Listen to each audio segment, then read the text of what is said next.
La noche que algo se sentó en mi cama y dejó una marca visible en las sábanas al amanecer, no comenzó con un grito, ni con un golpe seco en la puerta, ni con el estruendo de un vidrio rompiéndose en la oscuridad. Comenzó con silencio. Un silencio tan profundo que parecía respirar por sí mismo.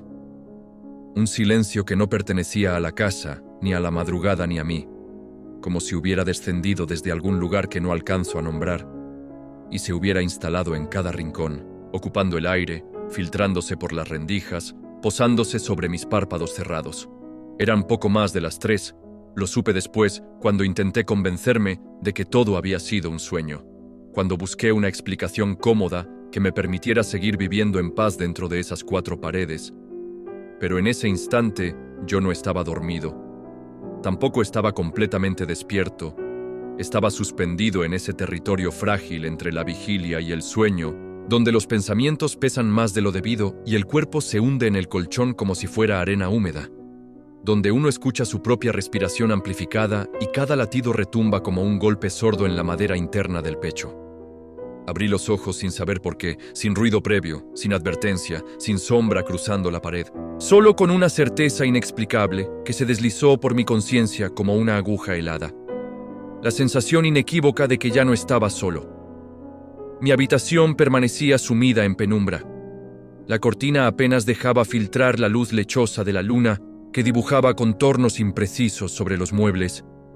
El armario era una mancha más oscura contra la pared, inmóvil, silenciosa. La puerta estaba cerrada, perfectamente alineada en su marco, todo en su lugar, todo aparentemente normal, y sin embargo, el aire se había vuelto más denso, más pesado, como si cada molécula hubiera adquirido intención, como si respirarlo exigiera un esfuerzo adicional. Sentí como la piel de mis brazos se erizaba con una lentitud insoportable, como si algo invisible la recorriera centímetro a centímetro, examinándome, reconociendo la superficie tibia de mi cuerpo bajo las sábanas. Y entonces comprendí que el silencio no era ausencia de sonido, era presencia, una presencia que aguardaba, que medía mis movimientos, que parecía escuchar incluso mis pensamientos. Intenté mover los dedos de la mano derecha y descubrí que apenas respondían. Una torpeza espesa me retenía. No era una parálisis total, pero sí una resistencia extraña, como si el aire mismo se hubiera solidificado alrededor de mí. Quise incorporarme, encender la lámpara, romper ese equilibrio imposible, pero algo en mi interior me dijo que no lo hiciera, que cualquier movimiento brusco sería interpretado como una invitación o como un desafío. El reloj en la pared marcaba los segundos con un tic casi imperceptible que, de pronto, comenzó a sonar más fuerte, más marcado, como si el tiempo estuviera siendo contado por alguien más, además de mí, como si cada segundo fuera un paso que se acercaba sin desplazarse, una aproximación sin forma. El colchón bajo mi espalda parecía distinto, no más blando ni más duro, sino expectante, como si también aguardara algo. Y fue entonces cuando la sensación cambió, cuando el aire frío que me rodeaba comenzó a concentrarse a mi derecha, justo en el borde de la cama, como si una masa invisible estuviera desplazando el calor hacia mí, acumulándolo. En mi costado izquierdo, mientras el derecho quedaba expuesto a una corriente que no provenía de ninguna ventana abierta. Contuve la respiración sin darme cuenta.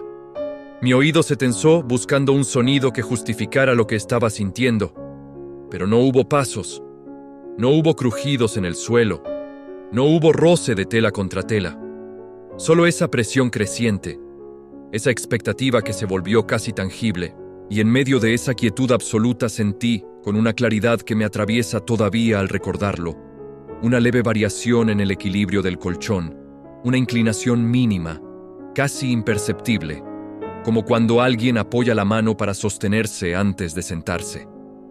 Mi mente intentó explicarlo. Quizá era mi propio peso desplazándose, quizá estaba exagerando, quizá el miedo se había anticipado a los hechos, pero el descenso continuó, lento, constante, deliberado, y el borde derecho del colchón comenzó a hundirse con una suavidad que no correspondía a ningún movimiento mío. La sábana se tensó apenas, lo suficiente para que pudiera sentir el tirón en la tela contra mi pierna, lo suficiente para que supiera que aquello no era imaginación, que algo estaba ocupando un espacio físico, algo que ejercía peso, algo que obedecía a la gravedad que gobierna nuestros cuerpos. El corazón comenzó a golpear con violencia contra mis costillas. Cada latido era un impacto seco que me recordaba que seguía vivo, que no estaba soñando, que el terror tiene una textura concreta cuando se instala en el pecho. Intenté girar la cabeza hacia la derecha, pero solo conseguí mover los ojos, y lo que vi fue la misma penumbra inmóvil, el mismo vacío aparente. Ningún contorno, ninguna silueta, ninguna sombra adicional que justificara la hendidura creciente en el colchón. Sin embargo, la hendidura estaba ahí, definiéndose con una precisión que me heló la sangre, como si un cuerpo invisible se acomodara con calma, como si alguien hubiera decidido sentarse a mi lado con total naturalidad, como si ese espacio siempre le hubiera pertenecido. El frío aumentó y sentí que la diferencia de temperatura entre ambos lados de la cama se hacía más evidente. Mi costado derecho parecía sumergido en una corriente subterránea, un frío que no era del ambiente, sino de contacto, de proximidad, como si una forma sin materia absorbiera el calor de todo lo que tocaba. Quise convencerme de que era un espasmo del colchón, una irregularidad en la base, pero entonces la presión se estabilizó, dejó de descender y permaneció constante, firme, inequívoca, exactamente como el peso de una persona sentada con las piernas colgando al borde. Y en esa estabilidad comprendí que aquello no era un instante pasajero, no era una ilusión fugaz, era una presencia sostenida, paciente, consciente de sí misma. La habitación siguió igual. La luna continuó filtrando su luz pálida. El armario permaneció inmóvil, la puerta cerrada, pero el espacio entre mi hombro derecho y el borde de la cama se convirtió en un abismo cargado de significado, un vacío lleno de intención. Sentí que algo me observaba sin ojos, que algo percibía mi miedo sin necesidad de mirarme, que algo respiraba sin emitir sonido, y el silencio inicial, ese silencio que parecía respirar, adquirió entonces un ritmo distinto, más cercano, más íntimo, como si compartiéramos el mismo aire, como si mi habitación ya no fuera únicamente mía, como si en esa hora imprecisa de la madrugada, el límite entre lo visible y lo invisible se hubiera debilitado lo suficiente para permitir que algo cruzara sin dejar rastro, salvo el peso, salvo la marca invisible que en ese momento comenzaba a grabarse en la memoria del colchón y en la mía. Intenté moverme y no pude, no porque mi voluntad se hubiera desvanecido, sino porque mi cuerpo dejó de pertenecerme en ese instante preciso en que comprendí que algo más compartía el espacio conmigo. No era la primera vez que experimentaba parálisis del sueño, y conocía bien esa sensación viscosa de estar atrapado dentro de uno mismo. El peso aplastante sobre el pecho, como una losa invisible, la garganta cerrada sobre un grito que jamás llega a nacer, el terror filtrándose como agua helada por cada rincón del pensamiento. Pero aquello era distinto, radicalmente distinto, porque esta vez el miedo no se limitaba a una opresión interna, ni a sombras que mi mente pudiera fabricar en la penumbra. Esta vez, además del peso, hubo movimiento, un desplazamiento real en la superficie del mundo físico que me rodeaba. Comenzó como una leve presión en el borde del colchón, tan sutil que durante una fracción de segundo me aferré a la explicación más simple, a la posibilidad de que mi imaginación estuviera amplificando una sensación mínima, como cuando un gato salta con sigilo sobre la cama y el colchón cede apenas unos centímetros bajo su ligereza, pero yo no tengo gato, nunca lo he tenido. Y esa certeza trivial se convirtió en un argumento aterrador contra mi intento de racionalizar lo que estaba ocurriendo. La presión desapareció por un latido y regresó enseguida, más clara, más firme, más decidida, como si aquello hubiera probado primero la consistencia del lugar antes de comprometer su peso completo. Y entonces el colchón descendió visiblemente a mi derecha. No fue una ilusión óptica ni un engaño de la oscuridad. Lo sentí bajo mi espalda y lo vi en la tensión de la sábana que se inclinó hacia ese lado, formando una pendiente suave pero innegable. El peso era real, tangible, obedecía a la gravedad. Comprimía la espuma interna con la naturalidad de un cuerpo que se sienta tras un día largo. Y en esa naturalidad residía lo más perturbador, porque no había brusquedad ni violencia en el gesto, solo una calma doméstica, casi íntima, como si algo, o alguien, acabara de ocupar el lugar que le correspondía junto a mí. Mi corazón comenzó a golpear con tal fuerza que cada latido parecía una explosión amortiguada dentro del pecho. Pensé que las costillas no soportarían ese ritmo frenético, que el ruido mismo alertaría a la presencia.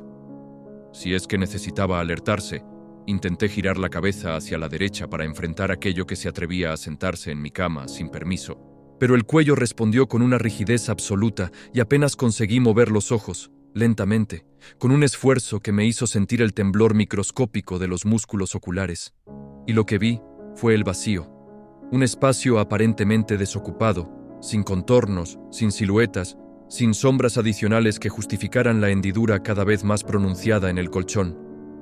No había cuerpo visible, no había forma que interceptara la luz tenue que entraba por la ventana, no había nada que mi vista pudiera registrar como materia, y sin embargo la hendidura estaba ahí, perfectamente definida, como si el aire mismo hubiera adoptado densidad y masa, como si un cuerpo invisible ocupara exactamente el espacio que el aire debería llenar, desplazándolo, obligándolo a retirarse con una obediencia que me resultó antinatural. La presión aumentó con una lentitud casi ceremoniosa y el colchón se hundió un poco más, acercándose a mí centímetro a centímetro, reduciendo la distancia que todavía nos separaba.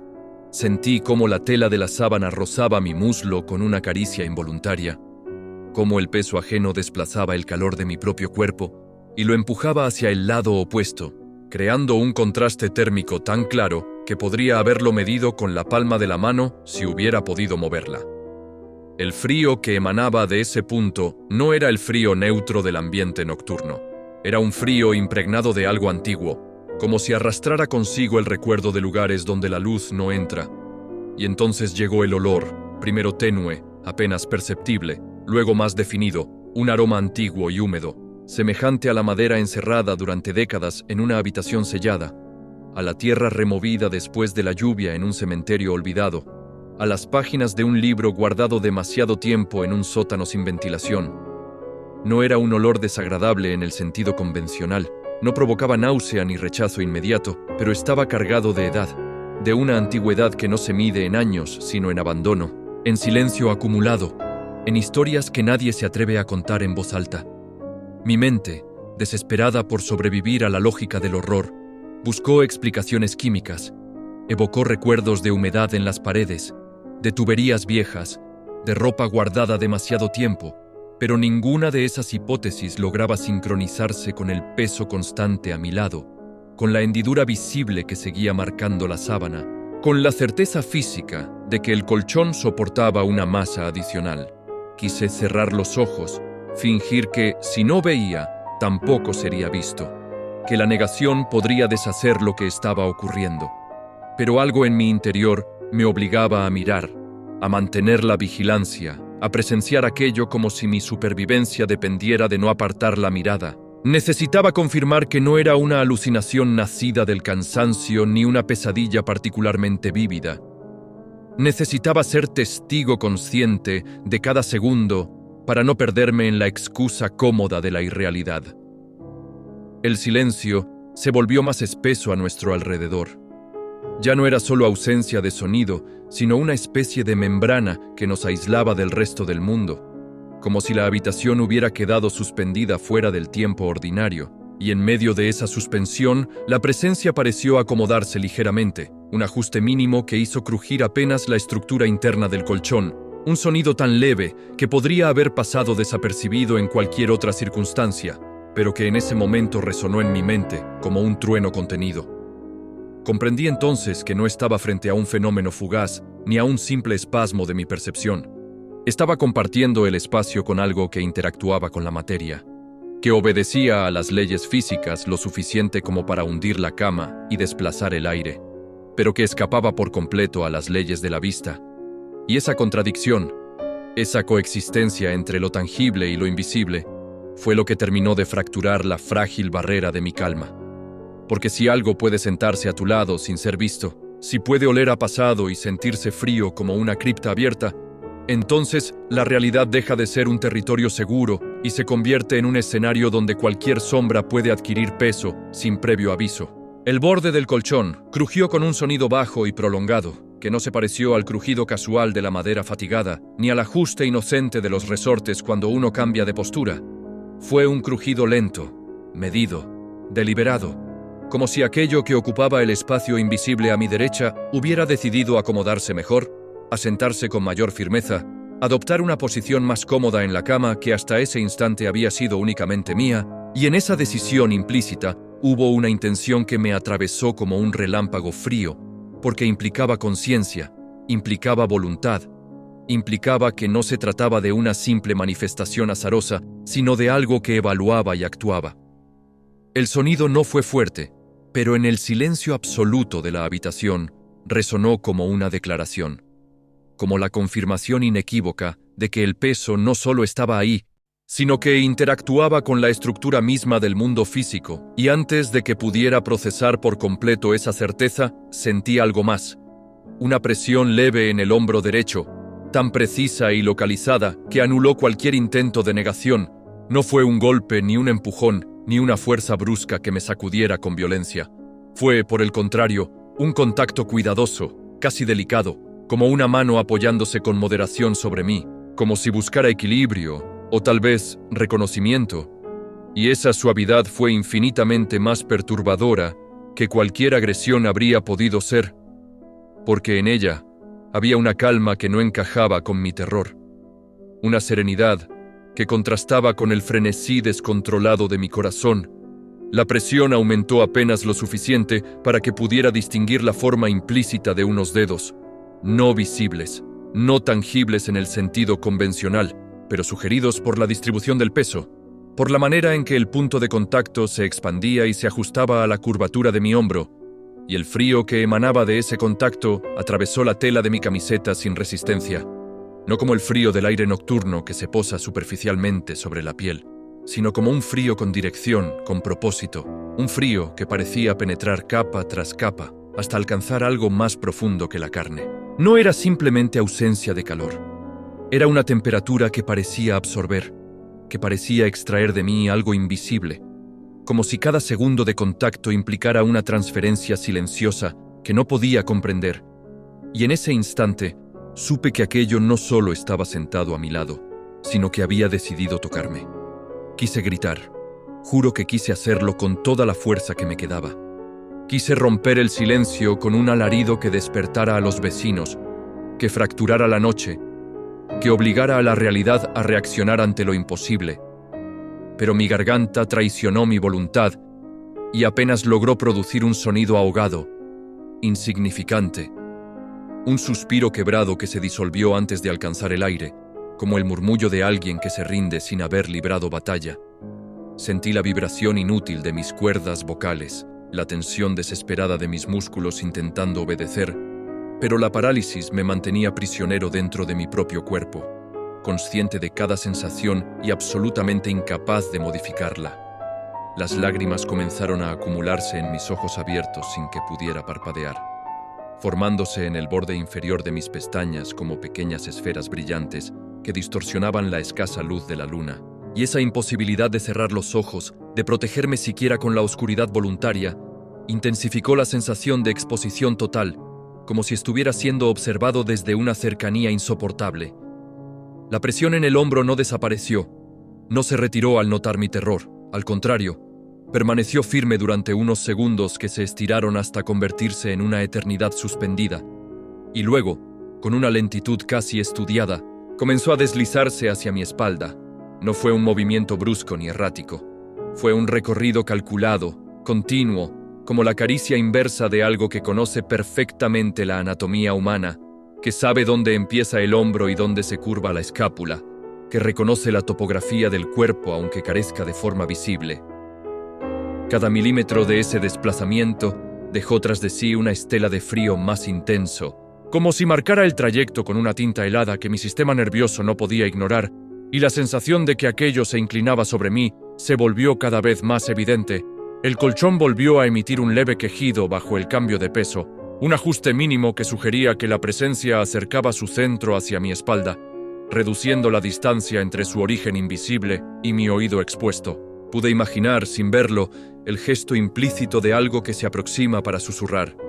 que acorta el espacio con la intención de invadir la intimidad más absoluta, y aunque no percibí respiración alguna ni roce directo en el cabello, la proximidad se hizo tan real que el aire alrededor de mi oído derecho pareció comprimirse, como si estuviera siendo desplazado por una forma que no proyectaba sombra. El frío se concentró en ese punto con una intensidad punzante, no como una brisa, sino como una exhalación sin aliento, como si una boca inexistente se encontrara a escasos centímetros de mi piel, y mi mente, en un intento desesperado por conservar la cordura, buscó cualquier explicación fisiológica, cualquier fenómeno neurológico que justificara la combinación de parálisis, presión y sensación térmica localizada, pero cada argumento racional se desmoronaba frente a la coherencia de los estímulos, frente a la sincronía entre el crujido del colchón, el peso constante, el contacto definido y el desplazamiento gradual. Aquello no era caótico ni errático, seguía una secuencia, una lógica interna que implicaba intención. Mi corazón latía tan fuerte que temí que esa vibración atrajera aún más la atención de lo que ya estaba demasiado cerca, y en medio de ese terror absoluto, comprendí que lo más espeluznante no era el contacto en sí ni el frío que me atravesaba, sino la familiaridad imposible con la que se desarrollaba todo, la manera en que esa presencia parecía moverse con la seguridad de quien ha repetido el gesto muchas veces, como si conociera la cama, la habitación, mi posición exacta en la oscuridad, como si no fuera una intrusa, sino una visitante habitual que simplemente había decidido, esa noche, hacerme consciente de su cercanía. Y mientras sentía cómo se inclinaba aún más, acercándose a mi oído, con una intención que no necesitaba palabras para anunciarse, comprendí que el verdadero horror no residía en lo que pudiera decir, sino en el simple hecho de que algo invisible hubiera decidido aproximarse lo suficiente como para susurrar. No escuché palabras. No hubo susurros rozando mi oído, ni aliento alguno quebrando el silencio. Y sin embargo, sentí con una claridad insoportable la vibración de una presencia demasiado próxima. Una proximidad que no necesitaba voz para hacerse entender, que no requería lenguaje articulado para imponer su significado. Era una cercanía densa, cargada, que invadía sin tocar del todo, como si el espacio entre esa cosa y mi piel estuviera saturado de una energía antigua que presionaba sin ejercer fuerza visible. Durante unos segundos que parecieron dilatarse fuera del tiempo ordinario, permanecí atrapado en esa intimidad forzada, consciente de cada latido, de cada microtemblor en mis músculos paralizados, esperando unas palabras que nunca llegaron y temiendo al mismo tiempo que llegaran, porque intuía que cualquier sonido pronunciado a esa distancia habría fracturado algo irrecuperable en mi mente. Pero no hubo mensaje audible, solo esa sensación de ser comprendido sin consentimiento, observado desde un ángulo imposible, penetrado por una atención que no necesitaba ojos, y entonces, con la misma sutileza con la que se había inclinado hacia mí, el peso comenzó a levantarse. No fue un movimiento brusco ni repentino, no hubo retirada precipitada ni huida. Fue un ascenso lento, casi respetuoso, como si aquello hubiera concluido lo que vino a hacer y ahora se dispusiera a abandonar su lugar con la misma calma con la que lo ocupó. El colchón respondió primero con un leve ajuste interno, un suspiro amortiguado de sus resortes recuperando espacio, y luego con una expansión progresiva que pude sentir bajo mi espalda, centímetro a centímetro, mientras la hendidura a mi derecha disminuía con una parsimonia desesperante, devolviendo a la superficie su forma original. La presión en mi hombro desapareció también de manera gradual. No se esfumó de golpe, sino que se aligeró como una mano que se retira con cuidado para no hacer ruido, dejando tras de sí un frío residual que tardó unos instantes en disiparse.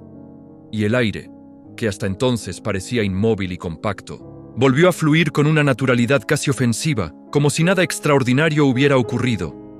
El olor antiguo, ese aroma húmedo y profundamente viejo que había impregnado el espacio a mi lado, se desvaneció como humo arrastrado por una corriente invisible, diluyéndose hasta convertirse en un recuerdo dudoso que mi mente ya empezaba a cuestionar. Y de pronto, sin aviso previo, la parálisis se rompió. Mis dedos respondieron a mi voluntad, mis pulmones se expandieron con una bocanada abrupta de aire, y pude moverme.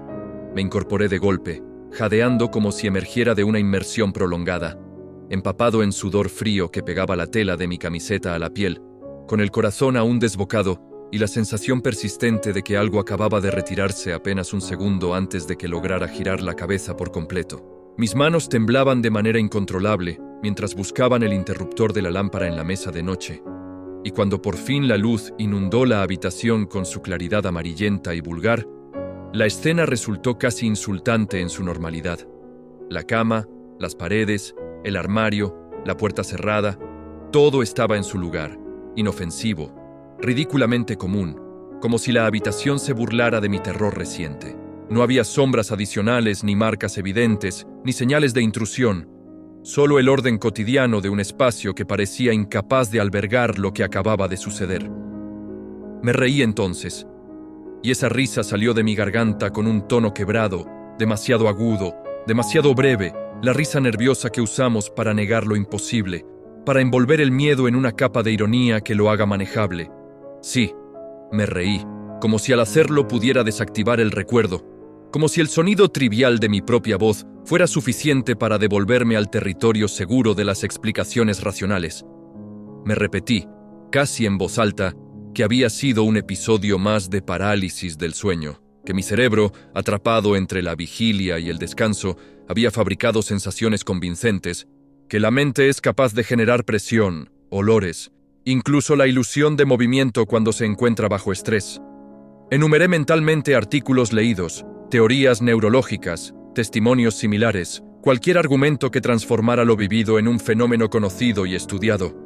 Me obligué a mirar el reloj, buscando en la cifra luminosa una confirmación banal de la realidad, y las cifras rojas marcaron 3:17 AM, una hora concreta, específica, tangible, como si el tiempo mismo quisiera certificar que aquello había ocurrido en un instante verificable. Aparté la vista con rapidez, incómodo ante la precisión de ese número, y me levanté de la cama con movimientos torpes, todavía afectado por la descarga de adrenalina. Bebí agua directamente de la botella en mi escritorio, dejando que el líquido frío descendiera por mi garganta reseca, intentando que su temperatura real y medible anclara mi mente al presente. Caminé por la habitación con pasos cortos, tocando superficies, rozando la madera del armario, comprobando la solidez de la puerta, asegurándome de que el picaporte estuviera cerrado desde dentro.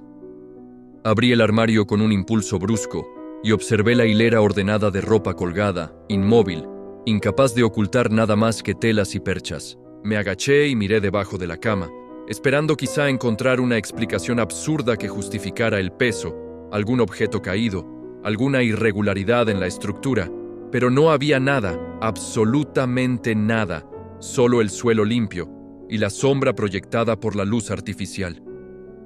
Regresé la vista al colchón, que ahora parecía uniforme, intacto, como si jamás hubiera cedido bajo una masa ajena, y durante un instante dudé de mi propia memoria, de la fidelidad de mis sentidos, preguntándome si el miedo había sido suficiente para inventar cada detalle. Sin embargo, aunque la habitación se mostraba tranquila y silenciosa, una parte de mí seguía percibiendo una ausencia reciente, como cuando alguien abandona una estancia y el espacio tarda unos segundos en acostumbrarse a su partida. Me quedé inmóvil en el centro del cuarto, escuchando el zumbido casi imperceptible de la lámpara y mi respiración todavía acelerada, intentando convencerme de que todo había terminado, de que no quedaba rastro alguno de aquella proximidad invasiva, repitiéndome que nada había estado realmente allí, que el peso, el frío y el olor eran productos de una mente momentáneamente traicionera, mientras una duda minúscula pero persistente comenzaba a instalarse en el fondo de mi conciencia, susurrando que algunas experiencias no desaparecen simplemente porque encendamos la luz. Volví a acostarme con el cuerpo aún tenso y la respiración irregular, pero esta vez dejé la luz encendida como si aquella claridad artificial pudiera funcionar como un talismán contra lo inexplicable, como si la simple presencia de una bombilla iluminando cada rincón de la habitación bastara para mantener a raya aquello que minutos antes había ocupado un espacio invisible a mi lado. Me recosté con cautela, evitando mirar directamente el borde derecho del colchón, aunque era consciente de él como se es consciente de una herida reciente, y no dormí. No pude hacerlo, porque cada vez que cerraba los ojos la memoria táctil regresaba con una precisión insoportable, así que me limité a esperar, a contar los segundos en el zumbido leve de la lámpara, a escuchar mi propia respiración intentando acompasarla hasta que pareciera normal. Esperé a que el amanecer tiñera la habitación con ese gris pálido que anuncia la llegada del día. Ese color incierto que no es noche ni todavía mañana. Y en esa espera hubo una súplica silenciosa. Una necesidad urgente de que la lógica regresara con la luz. De que el mundo recuperara su coherencia habitual. Esperé a que los primeros sonidos de la calle rompieran el aislamiento denso de la madrugada. El motor distante de un vehículo, el chirrido metálico de una persiana elevándose, algún paso apresurado en la acera, cualquier indicio de vida ordinaria que confirmara que la realidad seguía intacta más allá de mis cuatro paredes. Cuando la luz del sol entró por completo y desplazó la tonalidad gris por un dorado tibio que parecía inofensivo, respiré aliviado, convencido por un instante de que todo había sido una alteración pasajera de mi percepción, un episodio que perdería fuerza bajo la claridad del día. Me incorporé con movimientos más firmes, sintiendo cómo el sentido común comenzaba a imponerse sobre el recuerdo, y entonces, casi como un gesto automático para terminar de demostrarme que no había nada que temer, retiré las sábanas. La marca estaba ahí, no una arruga cualquiera ni el pliegue irregular que deja una pierna al moverse durante la noche, no el hundimiento leve que se corrige con un simple tirón de tela. Era una hendidura profunda y perfectamente delineada en el lado derecho de la cama, justo donde había sentido el peso, una forma clara que no admitía ambigüedades. La sábana estaba hundida como si alguien se hubiera sentado durante horas, como si el colchón hubiera sostenido una presencia prolongada y hubiera conservado la memoria exacta de su contorno. Me quedé inmóvil observándola, incapaz de reconciliar la imagen con la explicación racional que había construido minutos antes, y con un gesto lento pasé la mano por encima, esperando encontrar solo la suavidad habitual de la tela. La superficie estaba fría, no fresca como el resto de la cama expuesta al aire de la mañana, sino fría en contraste con el calor que todavía conservaba la zona donde yo había permanecido acostado, una diferencia térmica tan clara que me obligó a retirar la mano instintivamente. Retrocedí un paso, sintiendo que el suelo bajo mis pies se volvía inestable no por movimiento real, sino por la certeza creciente de que aquello no encajaba en ninguna explicación cómoda. Intenté convencerme de que yo mismo había provocado esa marca, que al moverme durante la noche la tela se había desplazado formando una hendidura más marcada de lo normal, que quizá el colchón tenía una irregularidad interna que se manifestaba con ciertas posturas, pero la forma no coincidía con mi cuerpo ni con mis movimientos habituales. Era demasiado definida, demasiado precisa, demasiado coherente en su contorno. Era la forma inequívoca de alguien sentado con las piernas colgando al borde, con el peso concentrado en un punto central y una leve expansión hacia los lados, exactamente como había sentido horas antes. Me incliné un poco más, examinando los detalles con una mezcla de incredulidad y horror contenido. Y entonces noté algo más, algo que no se veía a simple vista, pero que se reveló bajo la presión de mis dedos. En el centro de la hendidura, justo donde debería haber estado el mayor peso, había una ligera humedad, no evidente como una mancha visible, sino perceptible al tacto. Una zona donde la tela parecía haber absorbido algo distinto al sudor o al vapor del ambiente. Una textura apenas más densa, como si hubiera retenido un rastro mínimo de una presencia ajena. Retiré la mano con rapidez, limpiándola contra mi pantalón como si pudiera desprenderme así de la sensación, y mi mente comenzó a reconstruir la noche con una nitidez perturbadora. La presión inicial, el crujido deliberado, el peso estable, el olor antiguo, la mano apoyándose en mi hombro, la cercanía inclinándose hacia mi oído. Cada elemento encajaba ahora con la evidencia física frente a mí, formando una secuencia demasiado coherente para atribuirla a un simple accidente neurológico. Por primera vez comprendí que aquello no había sido una visita al azar, ni un error pasajero de mi cerebro, ni un accidente de la mente provocado por el cansancio. Fue una presencia, una que sabía exactamente dónde sentarse, que conocía mi espacio con una familiaridad imposible, que eligió ese lado de la cama con precisión milimétrica. Esa noche cambié las sábanas con movimientos mecánicos, Las retiré con cuidado excesivo como si temiera alterar una escena que debía permanecer intacta para ser comprendida. Lavé todo con agua caliente. Ventilé la habitación abriendo de par en par la ventana, dejando que el aire fresco del día circulara hasta disipar cualquier rastro del olor antiguo que ya solo existía en mi memoria, y me repetí una y otra vez que no volvería a pensar en ello, que la explicación racional terminaría por imponerse, que el paso del tiempo convertiría el recuerdo en una anécdota confusa. Sin embargo, desde entonces, cada madrugada, a la misma hora aproximada en que el reloj marcó 3:17, despierto sin razón aparente, como si una alarma invisible se activara dentro de mí, abro los ojos con la sensación anticipada de que algo podría estar ahí, aunque ya no haya crujidos ni peso visible. El colchón ya no se hunde. No hay olor antiguo flotando en el aire. No siento una mano apoyándose en mi hombro, ni un frío desplazándose hacia mi oído. Y sin embargo, siempre, el lado derecho de mi cama está más frío que el resto. Una franja de temperatura distinta que no logro explicar con corrientes de aire ni con diferencias de material. He cambiado de colchón, he movido la cama de posición, he probado dormir en el otro extremo, pero la frialdad persiste exactamente en el espacio donde aquella hendidura apareció por primera vez, como si el lugar hubiera quedado marcado por algo que no necesita manifestarse de nuevo para recordarme su existencia. A veces permanezco inmóvil, observando ese lado oscuro en la penumbra, esperando que el colchón vuelva a ceder, temiendo que el silencio vuelva a respirar como aquella noche. Y aunque intento ocupar todo el espacio, extender las piernas, desplazarme hacia la derecha para negar simbólicamente cualquier invitación, siempre termino dejando un pequeño margen vacío, una franja libre junto al borde, como si en algún nivel profundo supiera que ese lugar no me pertenece por completo, como si alguien, en algún punto entre la vigilia y lo inexplicable, hubiera reclamado ese sitio y estuviera esperando el momento exacto para volver a sentarse, y yo, pese a mi lógica y mis esfuerzos por olvidarlo, continúo dejando ese espacio libre.